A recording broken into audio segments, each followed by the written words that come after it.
গান মেরে রে এই শীতের সময় বুকি নিয়ে চলে যাবে যে এই কি কথাবার্তা। আহা চলে গেলে কাকে জড়িয়ে ধরো সবু পাপা করবো কাকি গান মেরে যাবে রে।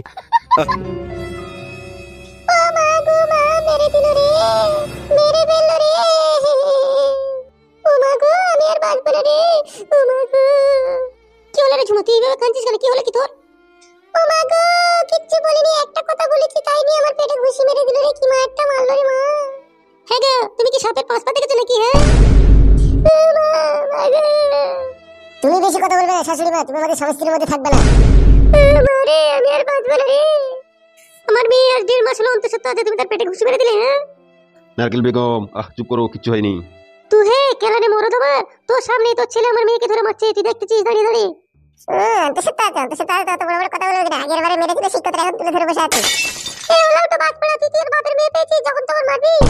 শোনে এমন মাগি বাপ তুলবি না বলে দিচ্ছি, ফের কেলাবো। কি একেবারে রাজের বেটা, তুই তোর বাপের নাম ধরে যাবে না। আমি আমার বাড়িতে খাচ্ছি, তাতে ওর কি হয়েছিল? অত ভক্তি কি ছিল? শোনে ফের বলি, বসে বসে খেলে হয় না, খেটে খেতে হয়, তাহলে আর কে কিছু বলে না। বাড়িতে বসে বলে বাপের টাকা খাবে, আবার বললে দোষ না। তুমি কথা বলছো কেন বাড়া? তুমি কি খেতে দিচ্ছ আমাকে? সে আমার বাবা খেতে দিচ্ছে, আমার বাবা বুঝবে। এই ওলাও তোর বাবা কি হয়? তোর বাবা তোমার স্বামী হয়, আমি বলবো না তো কে বলবে? হ্যাঁ জোর জবরদস্তি করে তুমি কেড়ে নিয়েছো আমার বাবাকে, আর এখন স্বামী করছে। জোর করে কেড়ে নিয়েছিস তোর বাবাকে? হ্যাঁ তা না তো কি? তোর বাবাই তো ফেটা করবে, আমার যৌবন দেখে নিজের পানিকে ধরে রাখতে পারলো না, দিয়ে আমাকে বিয়ে করে নিয়েছে, দিয়ে এখন আমার দোষ দিচ্ছিস তুই। তোমার তো শরীর না যেন পচা কুমড়ো। এই পচা কুমড়োতে কামড় মারা দিয়ে তোর বাপ হাতে পায়ে ধরে আমাকে বিয়ে করলো রে। আমি কি বিয়ে করতে চেয়েছিলাম নাকি? মেয়েদের আইবুড়ো বেলায় ভালোবাসা থাকে, বিয়ের পরে হয়তো একটু আধটু থাকলে থাকতে পারে, কিন্তু তোমার মধ্যে যে বিধবা বয়সে ভালোবাসা থাকে এটা তোমাকে না দেখলেই জানতেই পারতাম না আমি। এই দুনিয়ায় কে সতী সাবিত্রী আছে? সবারই তো 2-3টে করে আছে। ওসব মানে আমি জানতে চাই না কার কি আছে না আছে, ঠিক আছে? তোমার মেয়েকে খালি বারণ করে দাও আমার উপরে কথা না বলে। এটাকে গতি অন্যায় করবে আমি বলবো না। হবে তুই বিশাল দাদা হয়ে গেছিস না, দাদাগিরি ছেড়িয়ে দেবো মেরে, সেই থেকে বগর বগর করছিস। এখন তো দাদা বলে মনে হবে। তুমি আমার বাপ না তুমি আমার শত্রু? তুমি তো এখন মাঝে কোথায় উঠছো আর বসছো।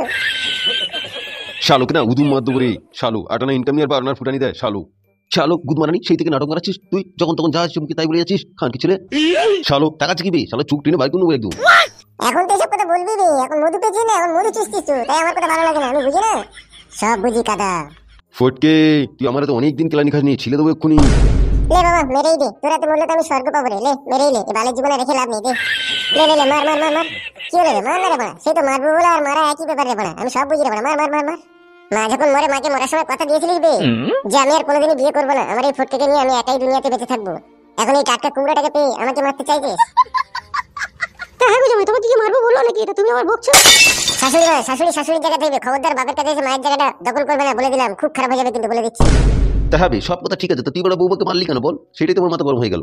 বৌমা যে অন্তঃসত্ত্বা সেই জন্যই তোমার একটা হয়ে গেল। কি করে মানে অন্তঃসত্ত্বা হলো? ও তো 2 মাস পরেও একবার আমাকে করতে দেয় না, তাহলে কি করে অন্তঃসত্ত্বা হলো? বুঝি খবরদার জামাই আমার মেয়ের নামে আজে বাজে বদনাম দেবে না, বলে দিলাম তোমাকে আমি। বদনাম তো তোমাদের গোলার হার গো, বদনামে তোমাদের ভয় আছে শাশুড়ি মা। হ্যাঁ গো, তুমি তো ছেলের বাপ, তো ছেলেটাকে বারণ করো এরকম বলতে। হ্যাঁ বে বৌমার পেটে তো তোরই সন্তান, আবার তুই এরকম কথা বলছিস? বাড়া কবে একবার শুতে আমার নিজেরই মানে আবার আমার সন্তান বলছে। এক লাখ মারতে ইচ্ছে হচ্ছে তোকে আমার। শালা হুনুমুকু একবার শুলেও বাচ্চা হবে, 10 বার শুলেও বাচ্চা হবে রে হুনুমুকু। বাড়া আমি জানি না সুজার ঘাড়ে বোঝা চাপে। কি আবার সুজা তুমি? এই শক্তি বাতারি, তোকে আমি কোনো কথা বলিনি, তুই চুপ করে থাকবি। ফটকে তোমার জন্যই তো বাবা তোমার বৌমাকে আমি শাসন করতে পারছি না। ভাত খেলেই যাবে, আমার এই সুখের সংসারে দুঃখের আগুন জ্বালাস না। তোরাই সংসার করতেছিস, তোরাই খাবি যা খাদা, আমি আর খাচ্ছি না, আমি চললাম। আর বৌমা তোমাকেও বলি হারি, ওই কথা তোলার আবার কোনো দরকার ছিল নাকি? কেন হে বুড়ো মেরেছে? আমার মেয়ে তো ঠিকই কথা বলেছে, শুধু বসে বসে খাবে, এই কথা বলতে কি বেশি অন্যায় করে ফেলেছে নাকি? বেশি কেলিও না তো ভোদা, যে ঠাকুর যেই ফুলে সন্তুষ্ট সেই ফুলেই পুজো করতে হয় রে কেলানি। ওই রকম হাড়বজ্জার ছেলে যদি আমার পেটে জন্ম দিত না, কবে গালে বিষ ঢেলে মেরে দিতাম।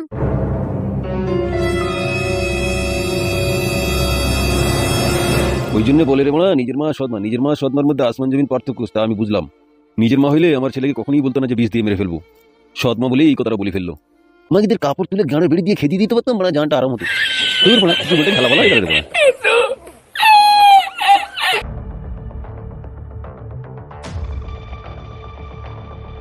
কি ব্যাপার, কি রে ফটকে ধরতে পেরেছে কি?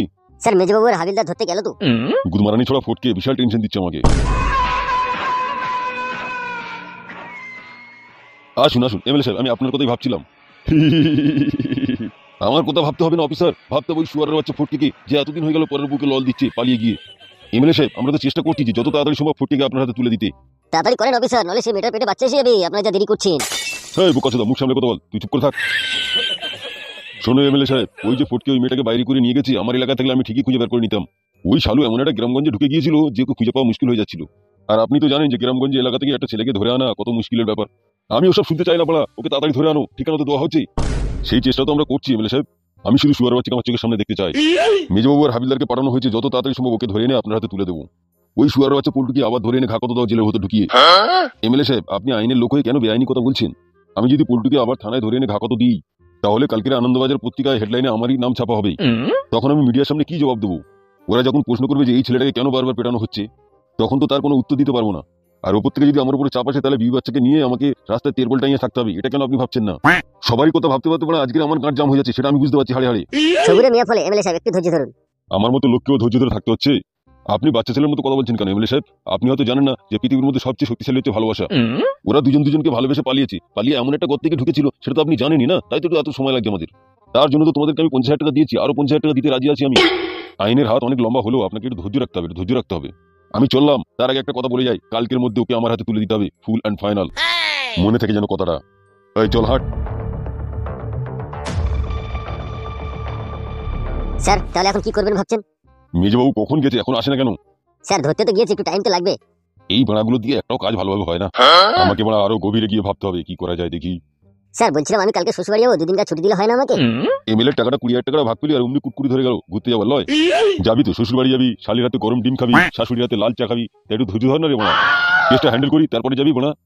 ঠিক আছে ঠিক আছে স্যার।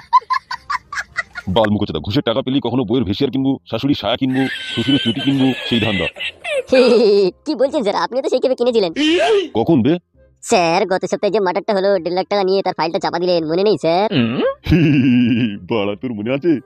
আমরা যে স্যার সব একই গোয়ালের গরু, তা মনে থাকবে না স্যার?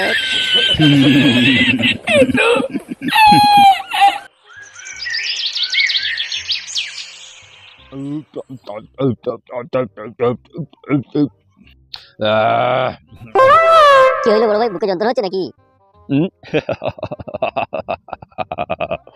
আমি লোককে যন্ত্রণা দিই রে, আমার আবার কিসের যন্ত্রণা হবে রে? ভাইজান আপনি 1 বোতল বিয়ার খান, সেখানে 4 বোতল অফিসার চয়েস চলছে। ওরে অফিসের চয়েস কি আর আমি সাথে খাচ্ছি রে? আমি জানি কিসের জন্য খাচ্ছি রে। কেন কাউকে একবার করার ইচ্ছা আছে নাকি আজ? তোরা বলছো, তোরা তোরেও তো পেলি রে মা। তা বড় ভাই কখন যাবেন কখন? রাত হোক না রে বোকাচোদা। হ্যাঁ হামসাফার শোন, আজকে তোরা পার্টি অফিসে শুয়ে পড়বি, বাড়িতে যাওয়ার দরকার নেই, ঠিক আছে? হ্যাঁ বড় ভাই আমারও ইচ্ছা আছে আজকে পার্টি বসে শুয়ে পড়বো, বাড়ি যাবো না আর কষ্ট করে বাড়া। ওই হামসাফার, জি বড় ভাই বলুন। বলছি কালকে সকালে হাবিলদার ফটকে ধরে নিয়ে আসবে, ঠিক আছে? হ্যাঁ বড় ভাই। আমাদের যে পুরাতন গোডাউনটা আছে, ঠিক আছে, ওই গোডাউনের নিচে যে আন্ডারগ্রাউন্ড আছে, ওই আন্ডারগ্রাউন্ডে ফটকে 1 মাস ধরে রাখবি, ঠিক আছে? ঠিক আছে বড় ভাই তাই হবে। আর ফটকে যদি ওর বাপের কথা বলে যে আমার বাপকে খবর দাও, তাহলে কি হবে? আরে সে গুদমাটা কবে মরে ভূত হয়ে গেছে, তার ব্যবস্থা তো আর কিছু করা যাবে না। এখন যা জিজ্ঞেস করবে মারবি, শুধু উদ্দাম পাদাম খালি মেরেই যাবি খানকি ছেলে। বলছি বড় ভাই কান টানলে শুনেছিলাম মাথা আসে, তা এক কাজ করলে হয় না? তোর মাথায় বুঝি কি ফন্দি খাটছে শুনি? ওই বড় ফটকেটাকেও মেরে ওর বাপের মতো নদী জলে ফেসে দিই, তাহলে আর কি হবে, সব সমস্যার সমাধান হয়ে যাবে। ওর বোকাচোদা এক জ্বালায় জ্বলতে দিই, তার বাপকে নিয়ে আবার ফটকে মারবে, বড় গান মারার কথা হচ্ছে বাল মুখোচোদা। না না, হামসাফার ঠিকই বলেছে, একে তো বহুত মার্ডার কেস রয়েছে আমার নামে, আবার ফের মার্ডার করা যাবে না এই মুহূর্তে। আর তা গেল সে খানকি ছেলে সুয়ারের বাচ্চা এখন রসের পেয়ালায় চুমুক দিচ্ছে, ওর কি আর ওর বাবার কথা মনে থাকবে না বলবে? সেটা ঠিক কথা বলেছো বড় ভাই তুমি, তবু যদি প্রশ্ন করে। একটা কথা শোন, ওই যে ফটকের সাথে ওই মেয়েটা যে পালিয়ে গেছে, ও কি কোনোদিন সুখী হবে? আজ পর্যন্ত তোরা কি কেউ কোনোদিন শুনেছিস যে নাঙের আশায় ভাতা ছেড়ে দিয়ে পালিয়ে গিয়ে কেউ সুখী হয়েছে বলে? তা সে মাগি যে ভাতা ছেড়ে চলে গেছে, তা সে মাগি যদি মনে করে থাকে যে আমি সুখী হব, তাহলে কিন্তু কথাটা ভুল সম্পূর্ণ, বুঝতে পেরেছিস তো? ভুল হলেও বড় ভাই সে খানকি ছেলে তো ফ্রিতেই মজাটা লুটে নিচ্ছে। শোন বাড়া, জুনি যদি অত মজার জিনিস হতো না, তাহলে রাস্তাঘাটে আর মার্ডার হয়ে পড়ে থাকতো না রে বাড়া। তাহলে ওরা যারা মার্ডার করছে না, তারা একবার অন্তত ভাবতো যে জুনি আছে, একবার ভরে দিই, একবার চুচে নিই, একবার চুমো খেয়ে নিই, একবার জড়িয়ে ধরে নিই, এইসব ভাবতো, তাহলে আর মার্ডার করতো না, বুঝতে পেরেছিস তো মনে? বড় ভাই কিন্তু কথাটা ঠিকই বলেছে, তুই কি বুঝলি? আমি আর কি বলবো না, আমি তো কোনদিন ভর্তিই পারলাম না বা দেখতেও পারলাম না, কি করে বুঝবে যে মজা আছে কি না আছে? কি রে তুই তাহলে এতদিন ভরাভরি করিসনি তাহলে? না বে বড় ভাই, তাহলে তো এইসব বিষয়ে আনাড়ি আছে বলো। ও আনাড়ি হলে কি হবে, তুই তো খিলাড়ি আছিস বে, তুই তো ভরাভরি মর্মটা বুঝিস। হ্যাঁ হ্যাঁ আমিও বুঝি এসব। তাহলে বোঝ, সে নতুন মাল পেতে সে কি ছাড়বে? সে এখন সায়া কাপড় তুলে ডেলি 2-3 বার করে ভরবে, জান বলবে, প্রাণ বলবে, আর সেই ভালোবাসায় ফালতুর বউ মজা থাকবে, বুঝলি? হ্যাঁ হ্যাঁ বড় ভাই বুঝতে পারছি। তাহলে সে খানকি ছেলে সুয়ারের বাচ্চার কাছ থেকে ফালতুর বউ কি করে ফিরে আসবে বল? তাহলে কখন আসবে কাকা আমার বউ আমার কাছে ফিরে?